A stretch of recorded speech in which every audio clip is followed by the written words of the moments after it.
Jay Lang will be with us on Monday night, next Monday, after the Packers take on the Kansas City Chiefs, and then we head into the regular season and the opener against the Philadelphia Eagles. Good to have you along here. Our show brought to you each and every Monday night by Mole Lake Casino, Resort and Conference Center, along with Rob Domowski from the Green Bay Press-Gazette, Justin Hull from AM 1570 The Score. I am Bill Scott. We did get our first email question, and the contest isn't on until next week, but Kevin from Appleton, he emailed, and he was wondering about Brandon Jackson and where he fits in, and in particular as a kickoff returner. That's a good question. Jackson is probably their best kickoff returner without Will Blackman. They like running backs to be their kick returners because they're used to seeing holes.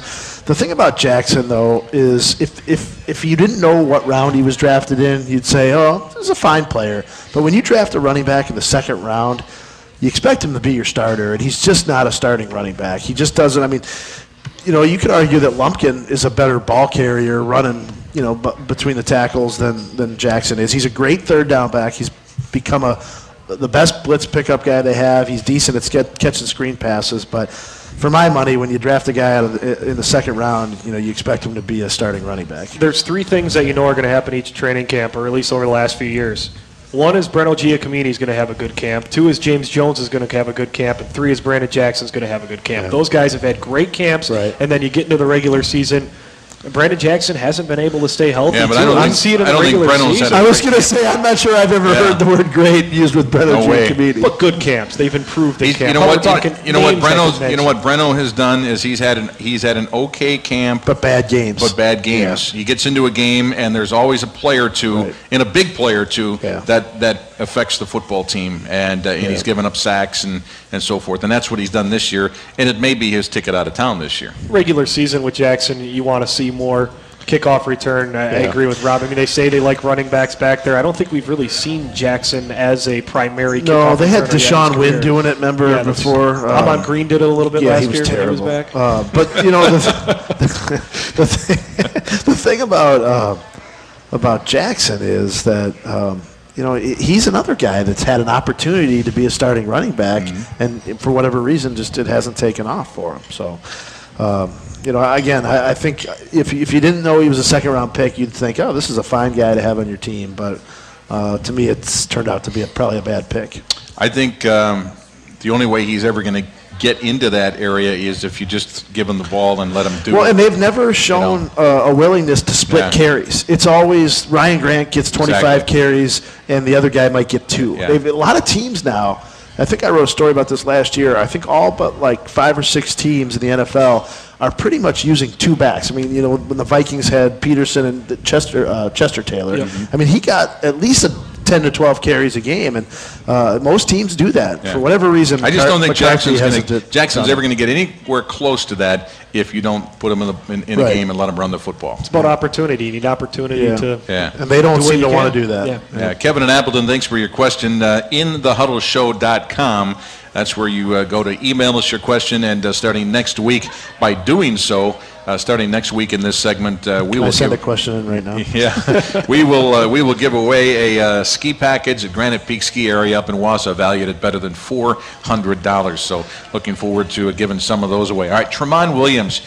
He looked like a turnstile against the Indianapolis Colts and Peyton Manning last week, and he is going to be starting on opening day against the Philadelphia Eagles. Is he a player that concerns you? Not all of those were his fault. The first touchdown, he was in coverage, but if you saw the wide angle look, Nick Collins was telling Morgan Burnett what to do when Peyton Manning snapped the ball, and by the time Collins was supposed to be the inside help. And the same thing on the touchdown, I think it was, did Reggie Wayne have one on the other end of the field too, where it was a short slant, and 38 was playing the coverage to the outside where he was supposed to be, and there was supposed to be a safety over there. So I don't think there's really, at least based on that, I don't think there's reason to be concerned about Williams. I think he'll be fine. The bigger area of concern is the nickel and dime guys, whether it's Shields, Lee, Underwood, whoever it ends up being. Complete the sentence. By the end of the season, A.J. Hawk will be in his final year with the Green Bay Packers. He's scheduled to make, I think it's $10 million next year. He's not back here for $10 million. Is going to be A.J. Hawk. I mean, I don't know how to explain. I mean, he's going to be good okay. Yeah, fine. And that's A.J. Hawk is going to be A.J. Hawk. I think he's a streaky player. I think when you put him on the field in pass coverage, I think he struggles. That's why he doesn't play in the nickel. He's Yeah. a first and second down player. And when you draft a guy 5th overall, you want him to be a 3-down And player. A solid run defender, and in a 3-4 defense, that's really not what you're looking When- for when your he- linebackers. You guys that can go out and make plays. When I he don't know if A.J. blitzes, Hawk he is has a that hard way. time He never getting gets home. That's the weird thing is, like Yeah. at Ohio State, I know it's a totally different level, but he was a pretty good blitzer, and it hasn't transpired. Here he's a fine player. Again, he's a good player, he's a very solid player, but just not a great player. Desmond Bishop, another guy, when you put him in pass coverage, he struggles. I'm not a Desmond Bishop guy. Yeah. Everyone gets excited because he blows guys up. Yeah, he does. But I think back to those plays. I think it was in Minnesota where they threw a little dump-off pass to either Taylor or Peterson, and Desmond Bishop looked like he was in, mud. He just couldn't move. A.J. Hawk, exactly what you said about Brandon Jackson. If you Yeah. take away what round he was Right. picked in, he'd probably just be a good But player. you on his can't. team. But you can't take it away. No, you No, you can't. can't. You No, know, you can't. I mean, you spent. You can make $10 million. He's not a $10 million player. No, Yeah. no chance. I mean, when you're drafted that high, and all right, let me ask you this: is Justin Harrell going to be on this football team? I don't think they have a choice. Oh, I think I got a choice. I wrote about this for tomorrow's paper. I wrote about their backup. Not one of your best 5 guys. He's off the team. They'll probably keep 6. Now, obviously, Jenkins, Raji, Pickett are locks. Neal's a lock. C.J. Wilson, Jarius Wynn, or Justin Harrell. I think he's one of their best 6. But What happens if you can't? I know we got to go, but what happens if you keep them and then you cut somebody else and 3 weeks into it, Justin Harrell's hurt again? yeah. All right, we'll pick up this conversation on the other side. We'll continue. Final segment coming up here from the 5th quarter in Little Chute. In the Huddle continues after this on the Woodward Radio Network.